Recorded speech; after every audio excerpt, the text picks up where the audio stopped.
தீபம் அகர்பத்தி ஒரு தெய்வீக அனுபவம். பக்தி கிளிட்ஸ் ஆன்மீக அன்பர்களுக்கெல்லாம் என்னுடைய அன்பான ஆசீர்வாதத்தை தெரிவித்துக் கொள்கிறேன். பக்தி கிளிட்ஸ் மூலமா நவ கிரகங்களுடைய பயிற்சி, குறிப்பிட்ட சில கிரகங்களுடைய பயிற்சியை உங்கள் நலன் போட்டு சொல்லி வருகிறேன். அந்த வகையில் பார்க்கும் பொழுது குரு பயிற்சி, சனி பயிற்சி, ராகு கேது பயிற்சி, இந்த மூன்று பயிற்சியுடைய முழுமையான பலனை அடைய முடியாத சூழ்நிலையில ஒரு அற்புதமான ஒரு பயிற்சி தாங்க சுக்கிரனுடைய பயிற்சி. சுக்கிரனுக்கு ஒரு பெயர் கலத்திரகாரகன். இவன் மட்டும் நலமாக அமைந்து விட்டாலே அற்புதம். ஆனால் பாத்தீங்கன்னா சுக்கிர பகவானை பொறுத்த வரைக்கும் ஆகஸ்ட் மாதத்துல தொடங்கி பாத்தீங்கன்னா செப்டம்பர் மாதம் வரை இந்த இடைப்பட்ட ஒரு 30 நாட்களா ஒரு பயிற்சி ஆகிறார். எங்க பயிற்சி ஆகிறாரு அப்படின்னு பாத்தீங்கன்னா சிம்மத்திலிருந்து கன்னிக்கு பயிற்சி ஆகிறார். சிம்மத்திலிருந்து கன்னிக்கு பயிற்சி ஆகின்ற சுக்கிரன் எப்படி பயிற்சி ஆகிறதுன்னா பலமிழந்து பயிற்சி ஆகிறார். அப்படிப்பட்ட ஒரு சூழ்நிலையில என்னுடைய அனுபவம் சொல்றேங்க. ஜோதிடம் சொல்வது என்பதெல்லாம் கடந்து போய்விடலாம். ஆனாலும் ஒரு கிரகத்துல பலம் இழக்கும் பொழுது அந்த கிரகத்தினுடைய பலமும் பலகீனமும் நம்மை பாதிக்கும். பாத்தீங்கன்னா நாம் பலகீனமாக இருக்கும்போது நம்மால் மன ரீதியா உடல் ரீதியா எந்த செயல்பாடும் செய்ய முடியாது அல்லவா? அப்படித்தானுங்க சுக்கிரன் களத்துல மற்ற கிரகங்கள்லாம் பாத்தீங்கன்னா பலகீனமானாலோ அல்லது பலம் இழந்தாலோ பாதிப்புகள் அவ்வளவா இருக்காதுங்க. ஆனா சுக்கிரன் மட்டும் பலம் இழந்து விட்டால் அதை பற்றி சொல்லவே முடியாது. அதைத்தான் எல்லோரும் ஜோதிடர்களுமே சொல்வதற்கு அஞ்சுவார்கள்.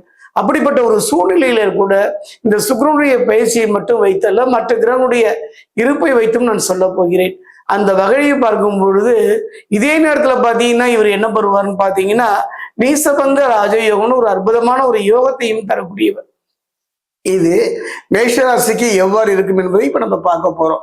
ஏற்கனவே சனி பகவானை பொறுத்த வரைக்கும் 7.5 சனியில விரையை சனியை சந்தித்து வருகின்ற ஒரு காலகட்டத்துல சுக்கிரன் நீசமாகிய இந்த காலகட்டம் எவ்வாறு இருக்கும் என்பதை பார்ப்போம்.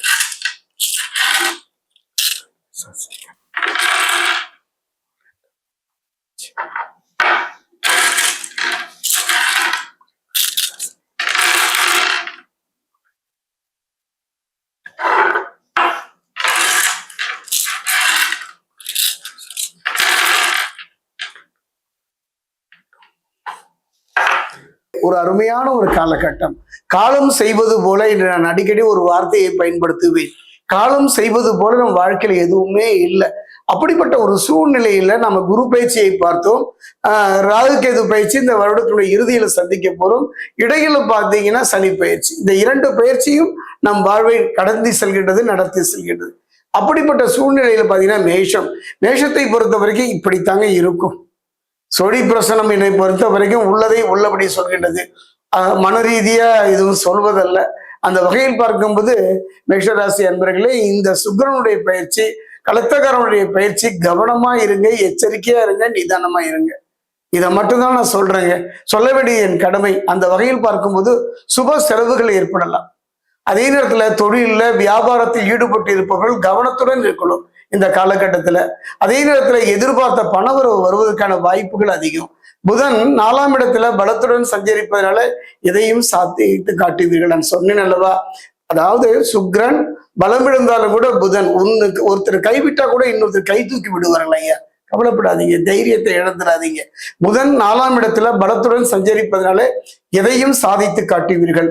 3ஆம் இடத்தில் செவ்வாயும் பலமாக காணப்படுவதால் நினைத்த காரியம் யாவும் வெற்றியை தரும். செவ்வாய்ங்க புரிந்து கொள்கின்ற ஒரு காரகத்தன்மை உடையவன், பூமி காரகன், இரத்த காரகன். அரசு துறையில, ஆன்மீகத்துல, பொது வாழ்க்கையில இழந்ததை திரும்ப தரக்கூடிய ஒரு அற்புதமான ஒரு வாய்ப்பை தரக்கூடிய ஒரு முக்கியமாக சொல்றேன் பாருங்களேன். அதாவது புதன் 4ஆம் இடத்தில் பலத்துடன் சஞ்சரிக்கின்றார். அதே நேரத்துல செவ்வாயும் பலமாக காணப்படுகின்றார். அப்போ என்ன ஆகும்? நினைத்த காரியம், தொழில, வாழ்க்கையில நல்ல முறையில் நடப்பதற்கான ஒரு அருமையான ஒரு சந்தர்ப்பம் இந்த சுக்கிரனுடைய பயிற்சி. குறிப்பா பாத்தீங்கன்னா 11ஆம் இடமான லாபஸ்தானத்துல ராகு. இந்த ராகுவை பொறுத்த வரைக்கும் யோகக்காரன் என்று சொல்வான். எதிர்பாராத ஒரு திருப்பங்களை தொழிலில் தருவார். நமக்குன்னு ஒரு தொழில் இல்லை, அமைந்த தொழிலும் நல்ல முறை இல்லையே என்று கலங்கியவருக்கெல்லாம் ராகு கை கொடுக்கின்றார். காரணம் அவை இருக்கின்ற இடம். ஒவ்வொரு கிரகமும் அது இருக்கின்ற இடத்தை பொறுத்து தானே நமக்கு பலமும் பலமீனமும் ஆகின்றது. 11ஆம் இடமான லாபஸ்தானத்தில் ராகு வேலை வாய்ப்புகளை உருவாக்கி தருவார். அது மட்டும் கிடையாது, கொஞ்சம் விரைய செலவுகள் இருந்தது இல்லையா? அந்த விரைய சனியினால அந்த விரைய செலவுகள் கொஞ்சம் கொஞ்சமா குறையும். குறிப்பா பாத்தீங்கன்னா 5ஆம் இடத்துல கேது மன உளைச்சலை உண்டாக்குவார். அதாவது ஞானகாரனாக இருந்தாலும் கூட சில மன உளைச்சல்களை குடும்பத்துல தொழிலை ஏற்படுத்துவார். இருந்தாலும் கூட அந்த நிலையை மாற்றுகின்ற தன்மையை ராகுவே தருகின்றார். தேவையற்ற பேச்சுக்களை தவிர்ப்பது இந்த காலகட்டத்தில் நல்லது. ஆத்மகாரன் என்று சொல்லக்கூடிய அற்புதமான ஒரு கிரகம் சூரியனுங்க. ஏன்னா அதனால அவனை வைத்துட்டு தானே மற்ற கிரகங்கள் நகருகின்றன. சூரியன் 4 மற்றும் 5ஆம் இடங்களில பலவீனமாக இருப்பதனால கொஞ்சம் வீண் பழி சொற்கள் வரலாம். அதனால தான் உண்டு தன் வேலையுண்டு என்று இருப்பது இந்த காலகட்டத்தில் சிறப்பு. நமக்கு என்னங்க, நம் நலன்ல யாராவது அக்கறை செலுத்துறாங்களா? நாம ஏங்க தேவையில்லாம பிற நிலைகள்ல போய் பிறருக்கு ஆறுதல் கூறுவதாக சொல்லி நாம் ஆறுதலையும் நம்பிக்கையும் இழப்போம். ஒரு மனிதன் தான் உண்டு தன் வேலை உண்டு என்று இருப்பது இன்றைய காலகட்டத்துல மேஷத்துக்கு சிறப்பு. குறிப்பா ஏன் பார்க்கறேன்னா, சூரியன் பலம் இழந்து காணப்படுகின்றார். அதே நேரத்துல பார்த்தீங்கன்னா கலத்திரக்காரன் என்று சொல்லக்கூடிய சுக்கிரனும் பலம் இழந்து இருப்பது குடும்பத்துல சில மன கசப்புகளையும் மன வேதனைகளையும் உண்டாக்கும்.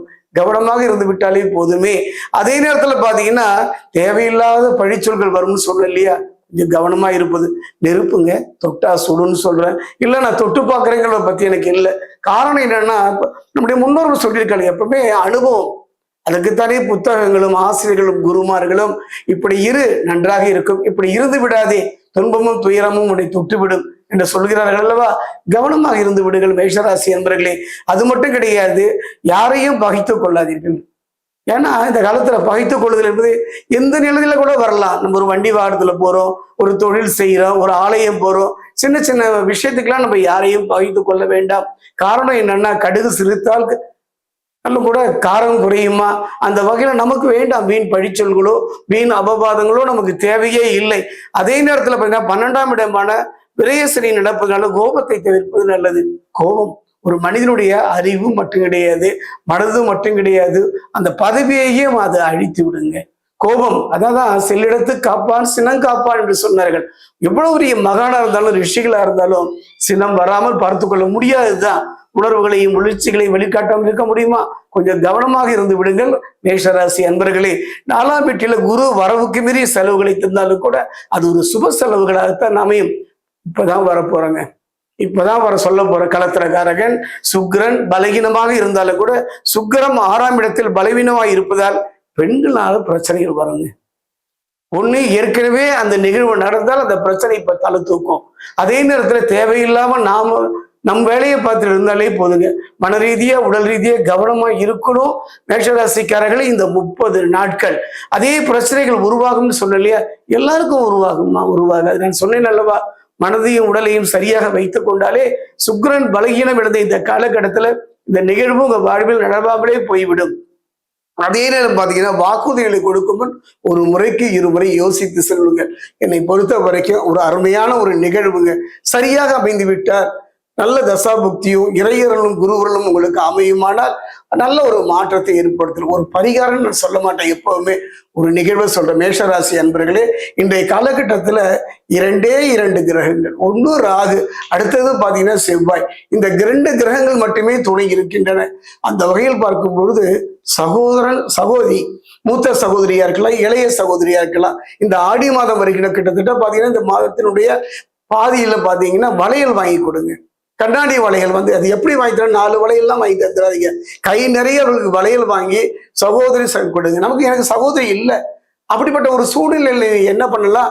சகோதரி மாதிரி எத்தனை பேர் இருக்காங்க ஐயா, கூட பிறந்ததா சகோதரிகளா இல்லை, அவர்களுக்கு நீங்க வளையல் எந்த அளவுக்கு கை நிறைய மன நிறைய வாங்கி கொடுக்குறீங்களோ, குரு பகவானுடைய பலகீனம், குரு பகவான் இப்ப பலமிழந்திருப்பது பலம் பெறுவதற்கான, அவருடைய அருளை பெறுவதற்கான அற்புதமான ஒரு பரிமாகரமாக இந்த சுக்கிரன் பயிற்சி மேஷராசிக்கு அமையும்.